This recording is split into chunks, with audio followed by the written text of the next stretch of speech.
Glad to see that you're all here, and welcome back as we continue our trek through the New Testament, and as we go into now the last section of the Pauline epistles. We have been faithfully and steadily, week by week, working through those Pauline epistles, and we've come to that last final section of his epistles.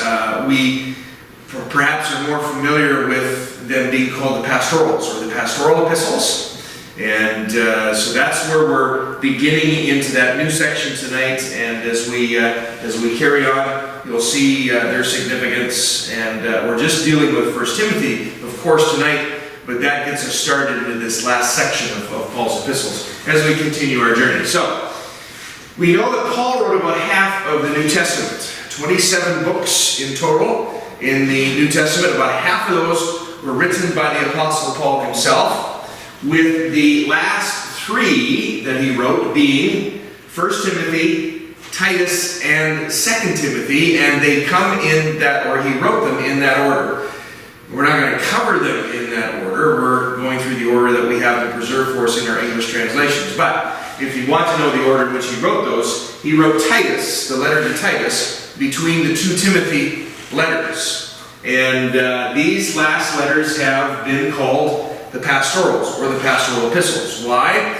Well, Timothy, when Paul was writing to Timothy, was in his pastoral role. Same with Titus, serving in a pastoral role. And so these were the letters that Paul wrote to these pastors. Now, the very fact that these letters were written toward the end of Paul's outstanding career brings us then the promise that as we study them, as we read them, as we determine what it is that is there for us, there is a lot of spiritual insight, there's a lot of inspiration to the reader. So even though they were personal letters of Paul to particular pastors, we find that what Paul shares with these pastors are things that we need to hear as well. The reason being is because the pastoral epistles and Philemon, that other letter, Philemon wasn't a pastor, but again, it's a personal letter that Paul writes. These were letters, these were messages from Paul's heart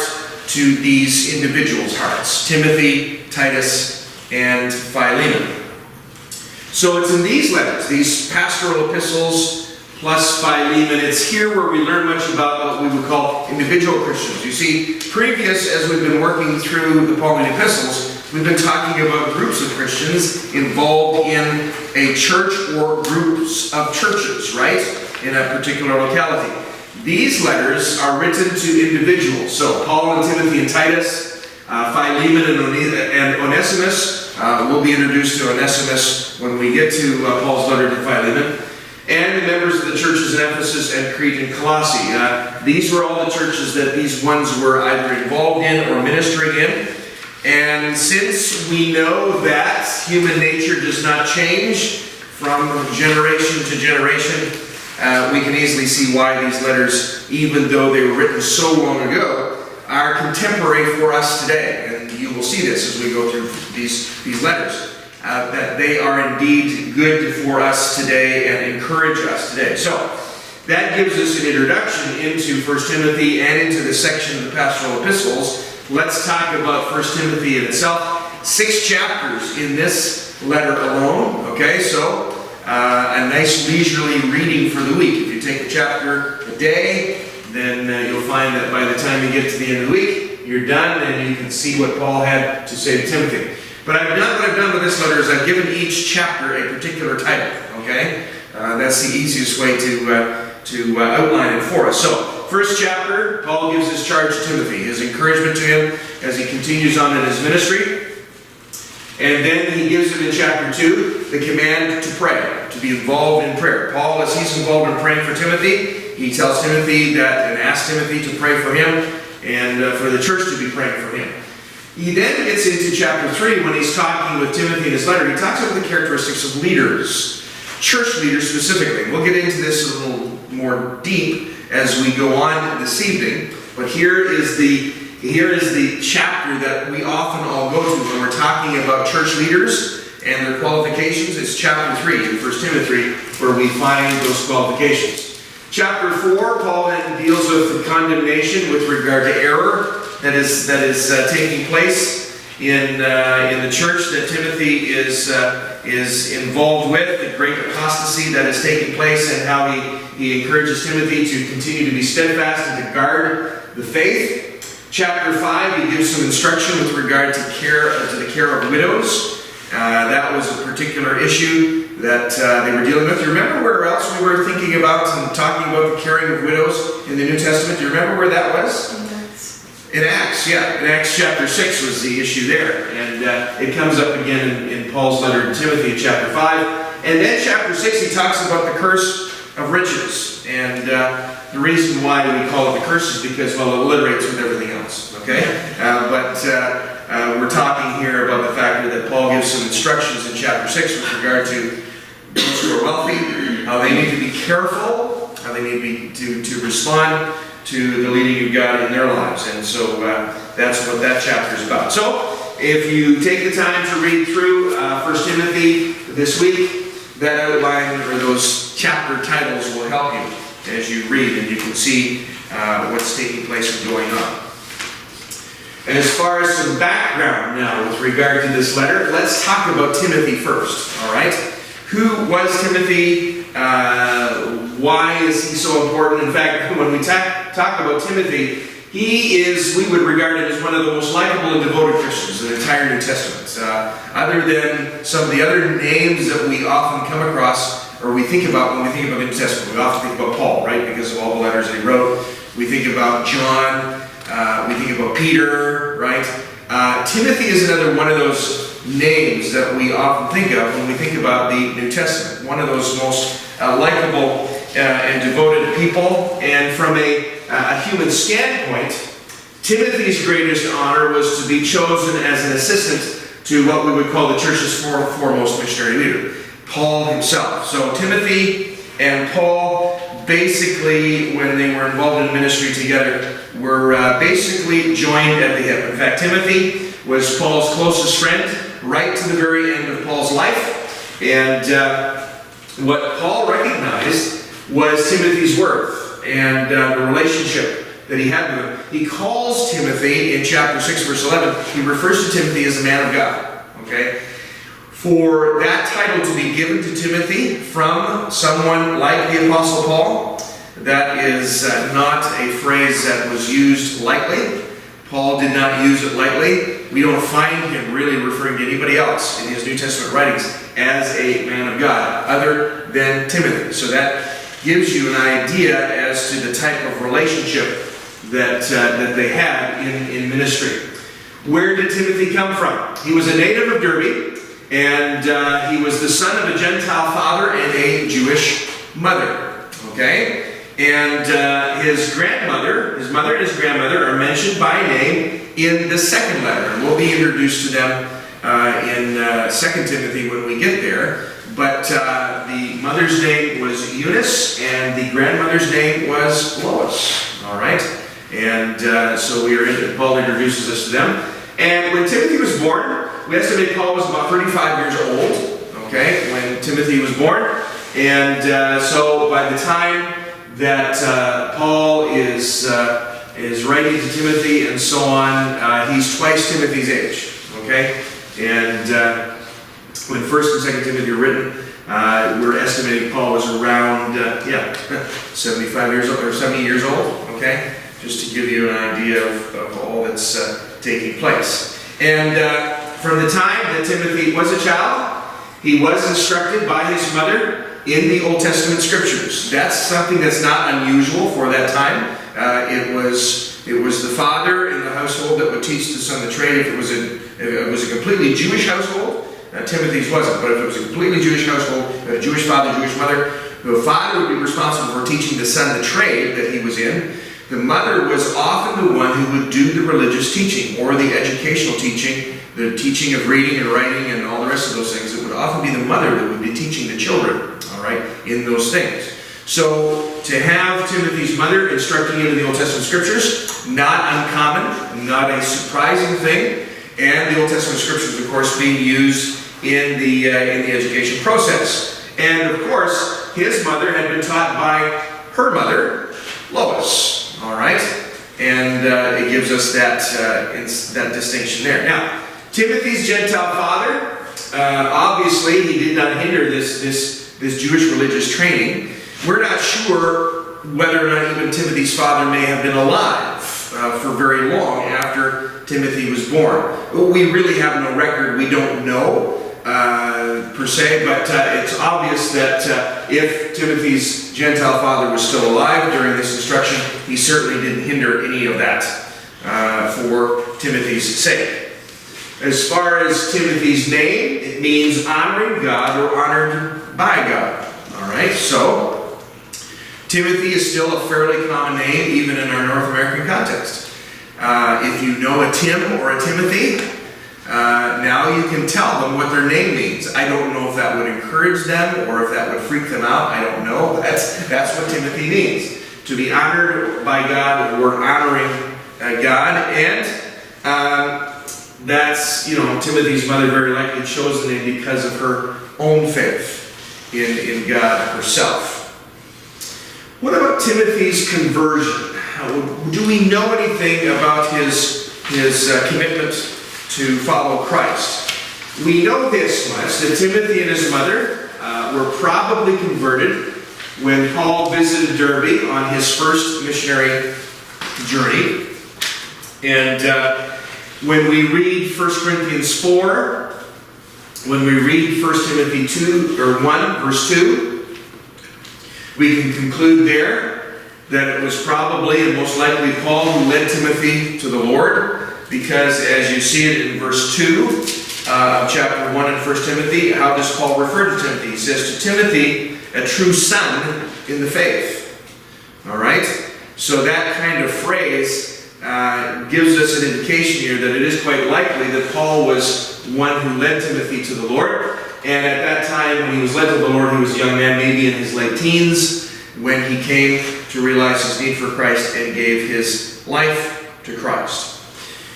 From that time then, Paul somehow, with others, would be involved in helping Timothy come to the place where he would be ready for ministry. In fact, when we read Acts 16, we find that when Paul and Silas revisited Derbe on the second missionary journey, Christians from that area highly recommended Timothy for the ministry and for Paul to take him on as an assistant. Let's just quickly see that, because I think this is often missed when we're speeding through Acts and reading through Acts. Notice the first two verses of chapter 16 in Acts.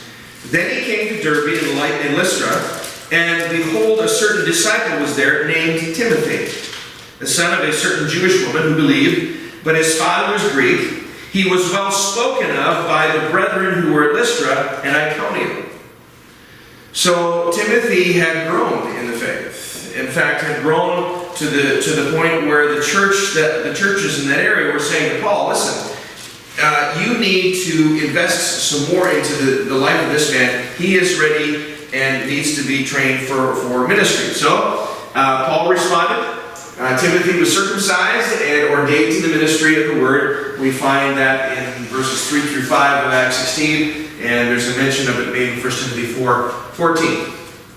The reason why Timothy was circumcised, remember, his father was a Gentile, so circumcision was not that which would necessarily be followed. And the other reason why Paul would have him circumcised is because Paul wants to make sure that in his ministry there is nothing about himself or Timothy that would impede ministering to the Jewish people.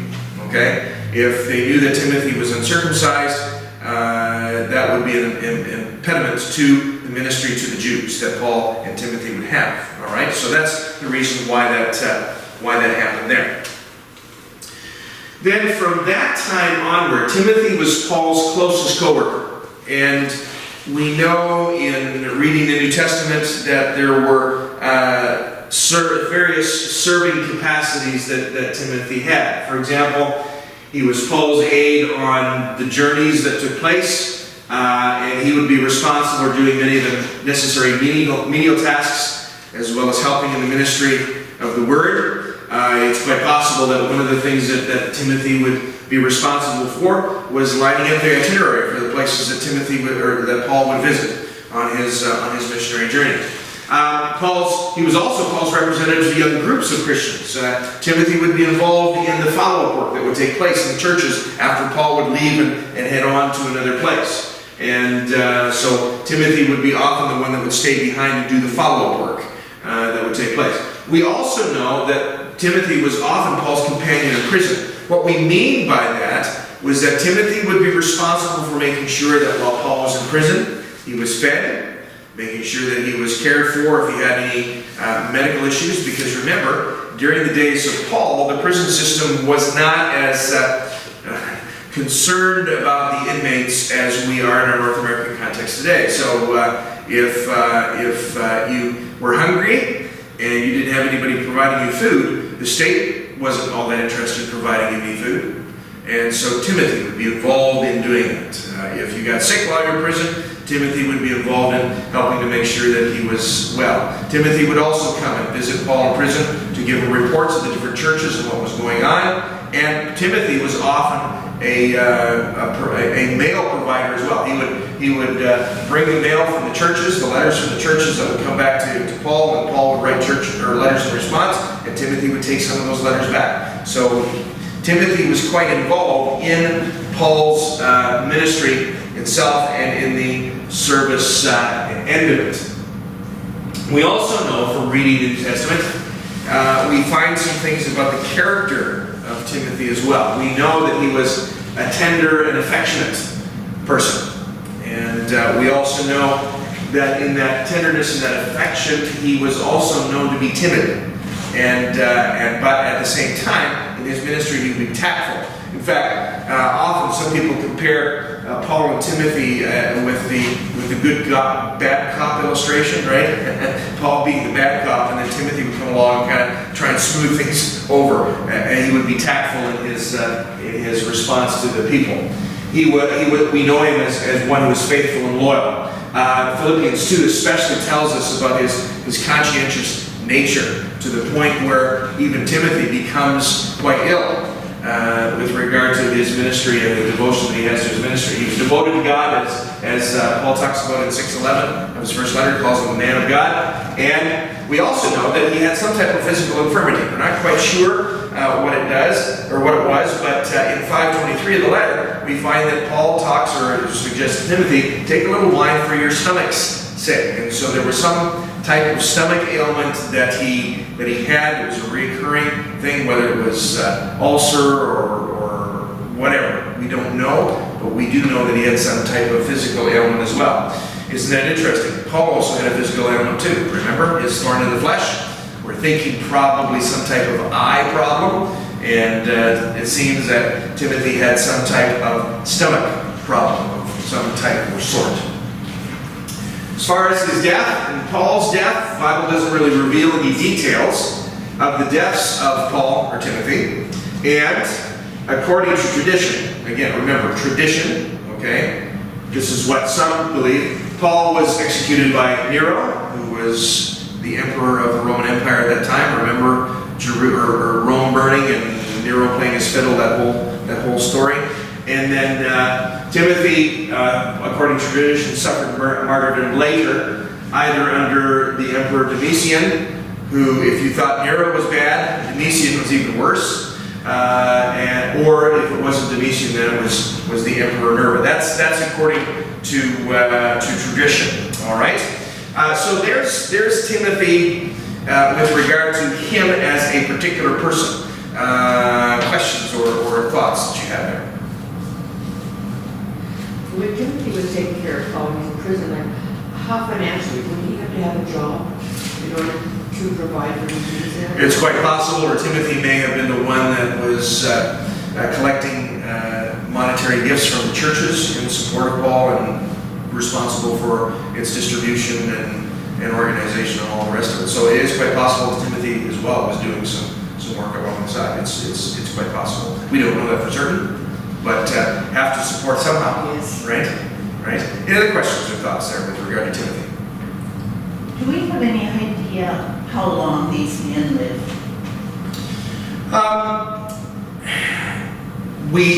In some cases we do, okay? With Paul, we know he was in his 70s before he died. His second letter to Timothy, we figure that Paul was pretty well knowledgeable of the fact that he wasn't going to get out of prison this time except in a pine box. So it's quite possible that Paul may have even reached into his 80s. We're not certain of that, but we do know that he was at least in his 70s when he was writing to Timothy. As far as how old Timothy was, we really don't, or how old he was when he died, we really don't have any idea.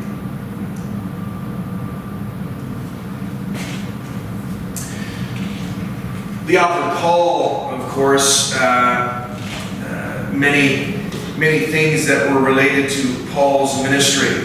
For example, his message, the methods that he used in his ministry, the people that he was with, the places that he went.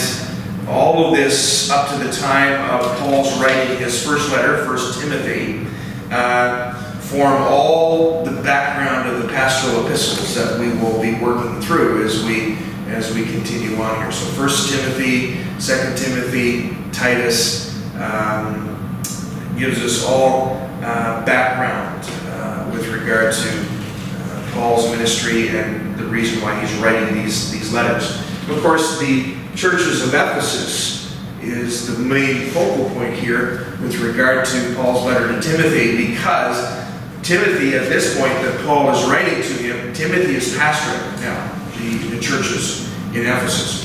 Paul got them started. Remember when we looked at the letter to the Ephesians, right? Paul was instrumental in getting them started, but Timothy would later come along and be the one that would follow up Paul and be the pastor there. Timothy's ministry extended to all the local congregations in and around Ephesus. So any reference in this book, 1 Timothy, right, to the mother church at Ephesus includes and would include the satellite churches that were around Ephesus as well. So when Paul visited Ephesus after his release from prison at Rome, what Paul discovered was that during his absence, the church was being plagued with all kinds of spiritual problems. That's nothing against Timothy's ministry, understand, right? I think you know enough just by being involved in this local church here, right? Church ministry is messy. And there's issues and things that you have to deal with. The churches in Ephesus were no exception.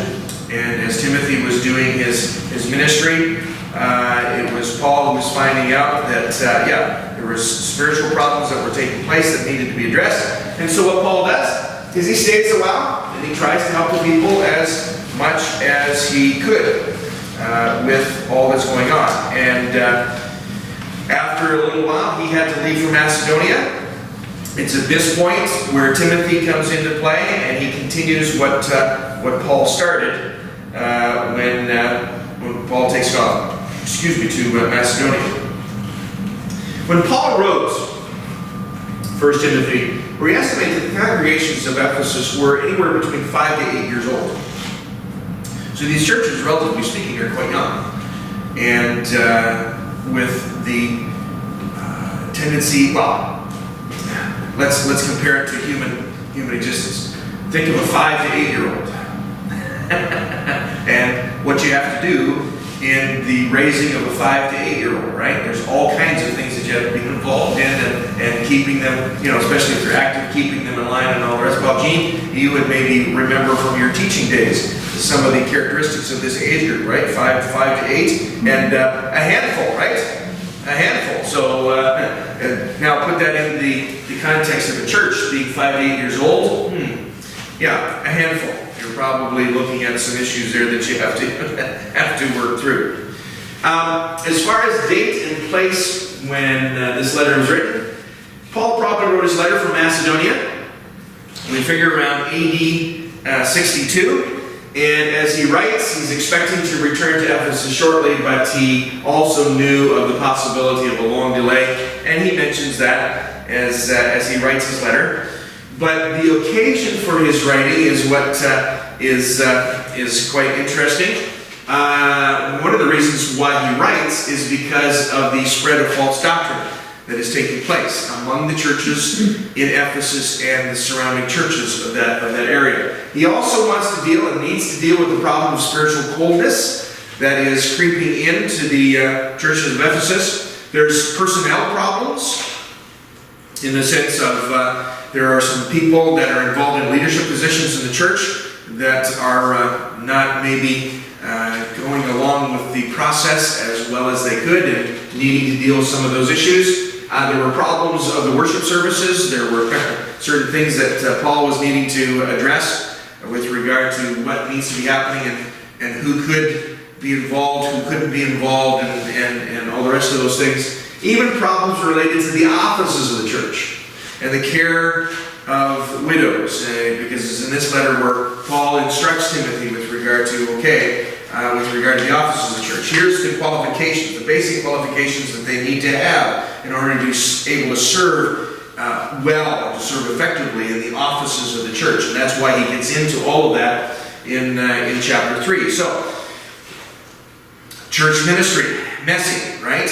And the issues that have to be dealt with. And this gives occasion for Paul to write his letter. But his purposes, his immediate purpose in writing was to urge Timothy to stay on at Ephesus. Notice verse 3 of chapter 1.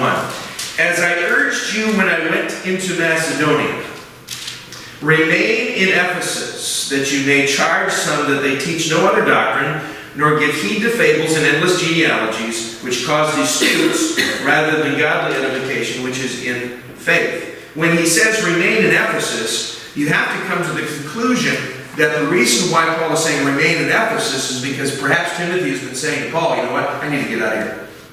It's going to drive me nuts.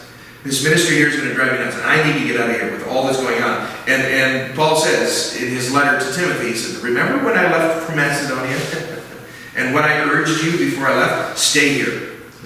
Stay here. And take care of these issues that are happening and taking place. So that was Paul's immediate purpose in his writing. In general, though, Paul wrote this letter with two purposes in mind.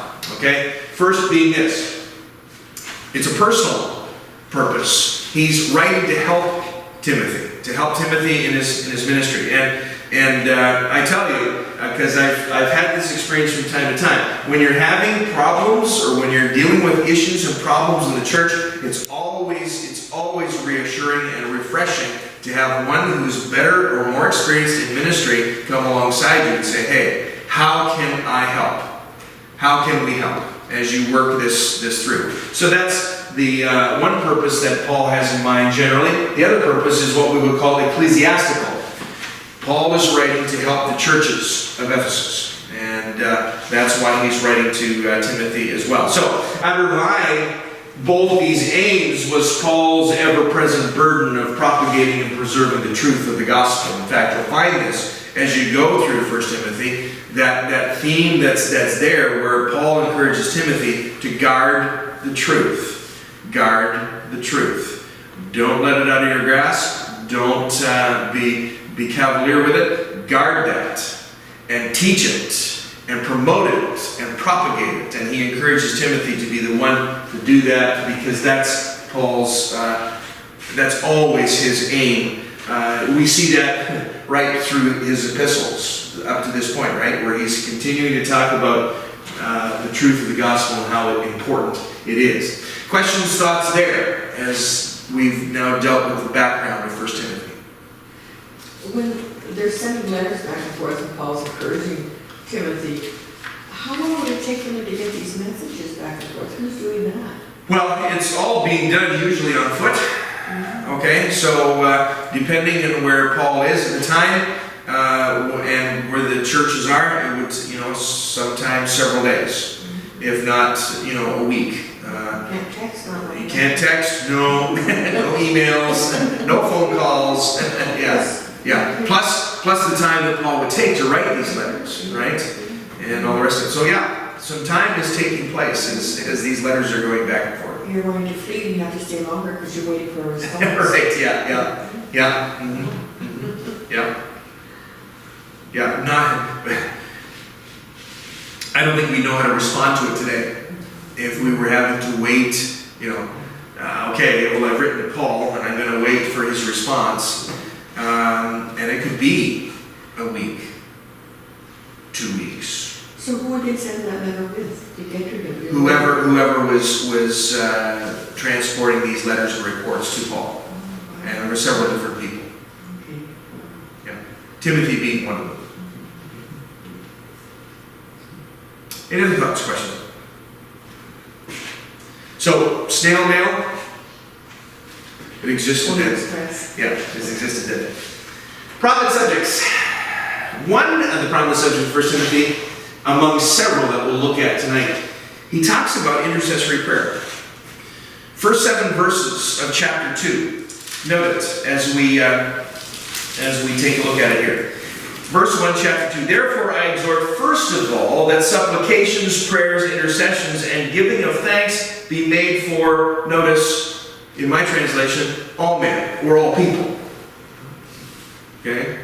Not just for the church people, but for all people. And in case Timothy's not quite understanding what he means by all, he continues on in verse 2. For kings and all who are in authority, that we may lead a quiet and peaceable life in all godliness and reverence. For this is good and acceptable in the sight of God our Savior, who desires all men to be saved and to come to the knowledge of the truth. For there is one God and one mediator between God and men, the man Christ Jesus, who gave himself a ransom for all to be testified in due time, for which I was appointed a preacher and an apostle. I am speaking the truth in Christ and not lying, a teacher of the Gentiles in faith and truth. Notice it's all people, including the ones who are in authority.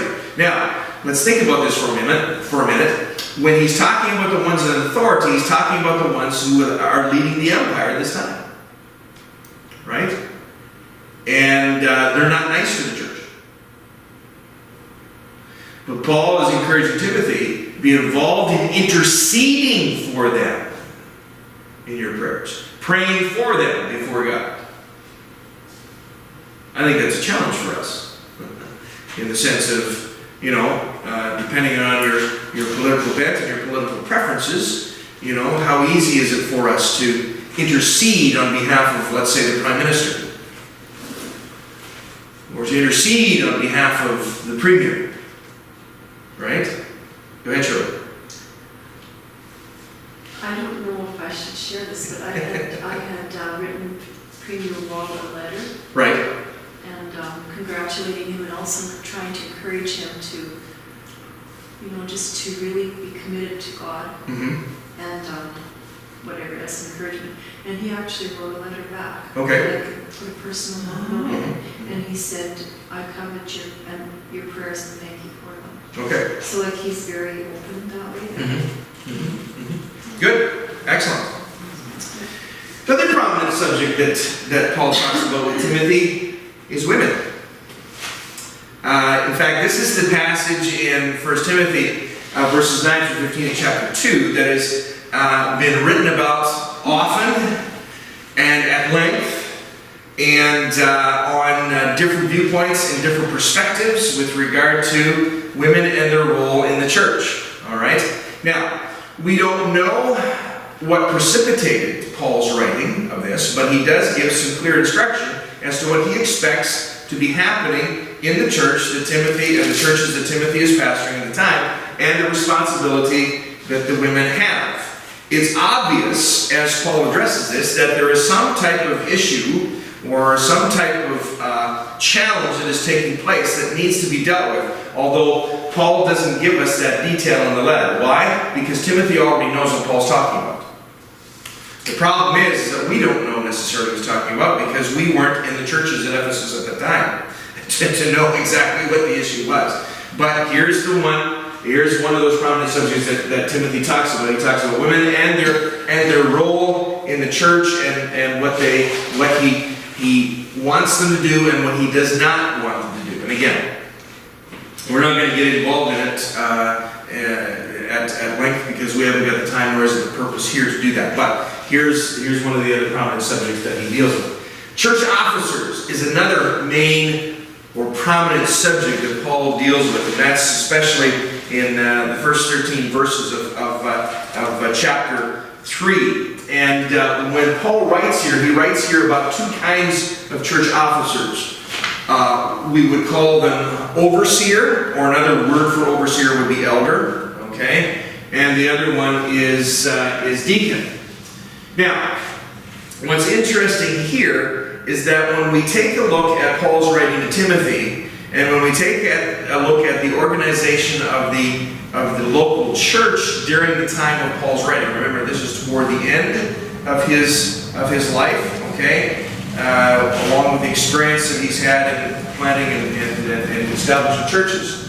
The organization of the local church during Paul's day was rather simple and basic, okay? Now, when we say simple and basic, we're not using those terms in a disparaging way. All we're saying is that it's not all that highly organized nor complicated. It's very simple, it's very basic. And there's titles that we find that are used and that Paul uses in his writing about these church offices.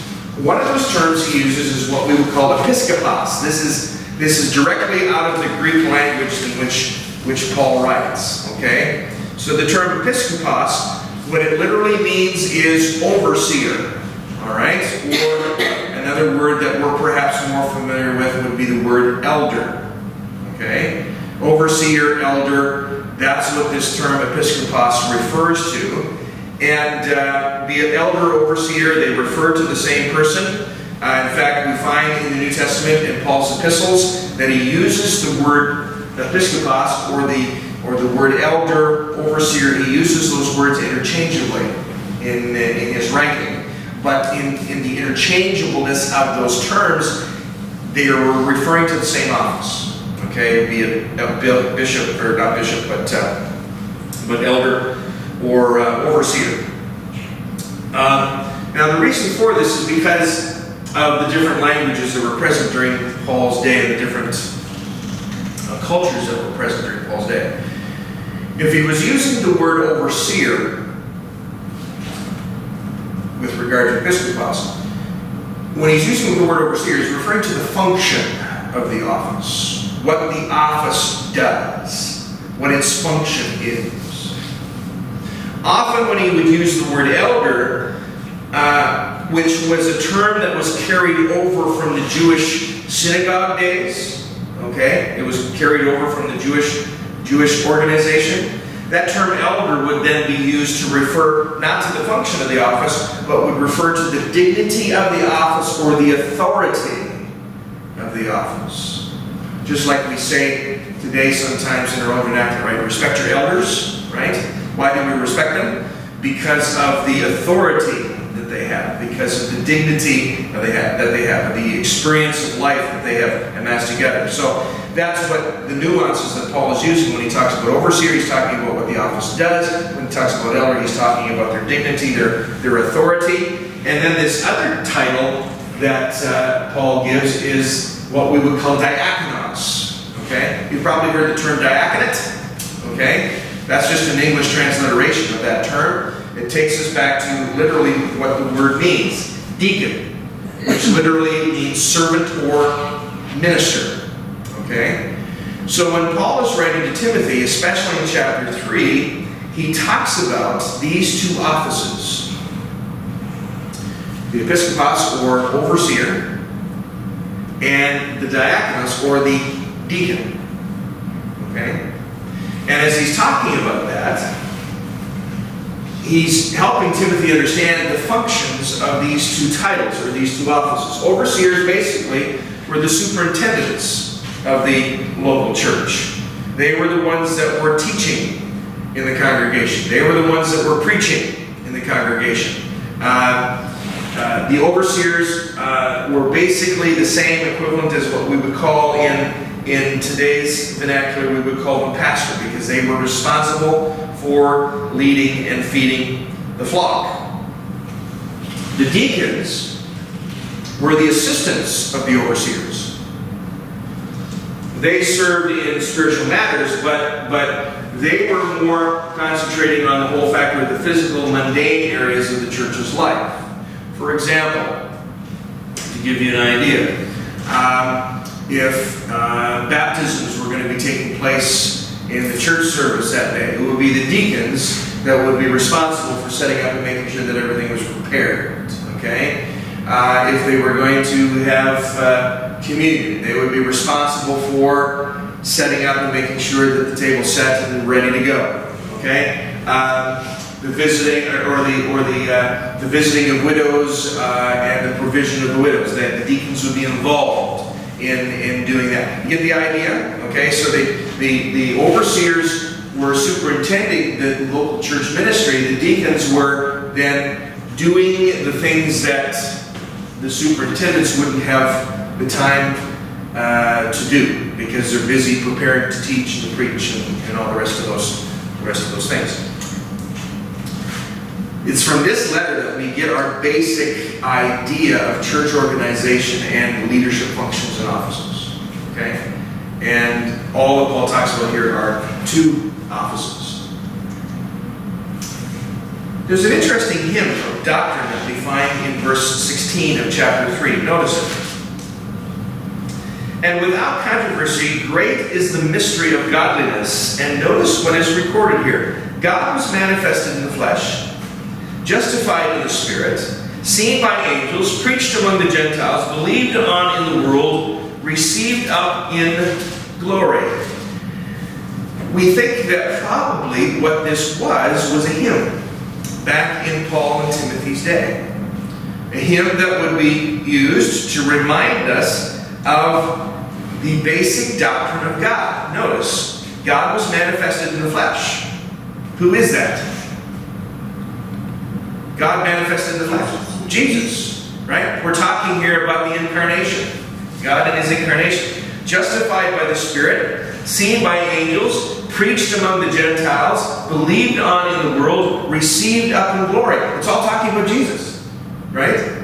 And so here's this hymn. We're thinking it might have been an early creedal hymn that was used by the early church in the day, that was used to remind the people again of these basic doctrines.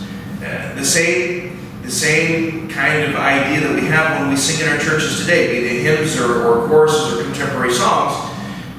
What we're singing is designed to remind us, get us focused, help us to understand some of these basic rudimentary doctrines with regard to God and His nature and His character. Okay? And so we find this happening in 1 Timothy. Another prominent subject with regard to this letter, Paul also deals with the antidote for false teaching. That's in chapter 4. Because false teaching indeed was one of the threats of the churches that Paul vigorously forewarned against. And we've talked about it before, especially when we were talking about it in Galatians. But we find it here again in 1 Timothy. What's Paul's antidote for false teaching? It's basically this. In effect, destroy false doctrine by sound doctrine. Let's not waste a lot of energy and time trying to figure out what's all wrong with the false doctrine. Let's make sure that we've got solid doctrine down pat, because when we got solid, true doctrine down pat, it reveals the false doctrine rather dramatically. Okay? And that was Paul's formula, his consistent formula with regard to dealing with false doctrine. Widows, elders, slaves. Here was another prominent subject that Paul talks about as he's writing to 1 Timothy, because of the issues and the challenges that were there. With regard to the widows, there were 4 groups of widows that Paul refers to when he's talking to Timothy. He talks about what he calls the real widows, all right? Then there are the widows with relatives that are able to support them, okay? There are the widows that are living in wanton pleasure. What was meant by that was that when they were widowed, they really didn't have a lot to worry about because they were provided for. And the young widows, those who lost their husbands early in life, would have the opportunity then to go out and remarry, right? rather than stay as a widow. And it's interesting, these 4 groups of widows that Paul talks about with Timothy and the challenges that they have, it's only the first group that's eligible as far as Paul's concerned for church support. All the other three, Paul basically says they can support themselves. Okay? You have widows who have relatives who can support them, so don't worry about them. Okay? As far as the ones that are in wants and pleasure, they're taking care of themselves. As far as the young widows are concerned, go out and find a husband. Okay? As far as church support is concerned, let's leave that and keep that for the real, for the real widows. Those who don't have support, those who are too old to marry again, those who are needing the help of the church. And so that was an issue that Paul helped Timothy deal with and helped him to discern. Elders, again, was another issue there. In chapter 3, we've just finished talking about that. And why he talks about it in chapter 3 is because there's some issues as to who can be elders and who can't, who can be deacons, who can't, and the qualifications that they need, the basic qualifications that they need to have to serve in these areas. Because some of the church leaders weren't panning out very well. Even with the area of slaves, Paul has some instruction for Timothy to help him along. We equate it this way now in our own vernacular, right, with regard to these slaves, where Christian employees have obligations to Christian employers, right?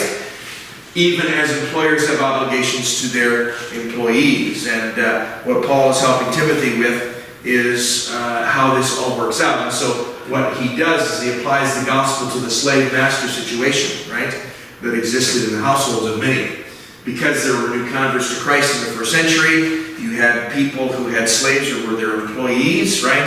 They being the owner of the household were the employers, and there were some problems or challenges that needed to be dealt with, and this is what Paul does. He helps Timothy understand and say, okay, this is how this should be dealt with, and then Timothy would then instruct them with how the things were to be dealt with. So some very practical things that Paul is helping Timothy with. Of course, we can't forget about the subject of wealth, because Paul doesn't forget about it. When we go into the final chapter, where Paul here gives sound advice to those who are blessed with wealth. It's quite interesting here. Here's where we find that Paul does not condemn wealth. He doesn't condemn it. But what he does is he warns the people in the church who are wealthy as to how they need to be careful as they deal with that privilege that they have. And so he gives some sound advice there. Questions, comments as we talked about those prominent subjects? All right. You know what the final question is. The final question is, so what? Let's talk about it. 1 Timothy helps us in learning about the practice and position of the church pastor. One of the reasons why this letter has been preserved for us. If you want to know what it is that I'm supposed to be doing, here's the letter to go. All right? And this gives us some good understanding with regard to how that works, and is a good reference form for us. This letter also helps us understand the church's obligation to the physical needs of the members of the local congregation. And I find, especially when Paul talks about the widows and which widows are eligible for support and which widows are not. Isn't that interesting? Because sometimes I think we get caught in this thinking that we're supposed to help everybody under all circumstances. And Paul doesn't encourage Timothy in the church of Ephesus, or the church of Ephesus with that regard, especially in the area of widows. He makes a clear mark in the sand. Clear line in the sand. Says, those on this side, here's the ones that you support. Those on this side of the line, you don't need to worry about supporting them. They can support themselves. And they need to be encouraged in that. They need to be challenged in that. And Paul does that. And so this is another way in which this letter helps us to deal with those needs, those legitimate needs that are there, and how to discern between what is legitimate and what is not necessarily so. 1 Timothy also addresses the kind of Christian employee that all of us should strive to be. I think This would be a good letter to consult when we're in, when companies are in negotiations with their employees. When employees are in negotiations with their employers. Wouldn't it be interesting that if before we got down to the negotiations and all contract negotiations and so on, we were to take a look at 1 Timothy and see what principles are there for us to keep in mind as we deal with all of those issues, right? Of course, they're not going to go to the scriptures because it shares with them much more than what they want to know. But 1 Timothy helps us with that. This letter is also one that addresses the daily conduct of women, whether they are widows, single, or married, and what the expectation of the Church of Christ is with regard to what's happening and going on. Again, Paul doesn't tell us what the details or what the challenges are. We just assume that there is because this is why Paul is dealing with it and why Paul is writing to Timothy. He doesn't have to share the details with Timothy because Timothy already knows those details. What's frustrating for us is the fact that we weren't there, we don't know what those details were. Okay?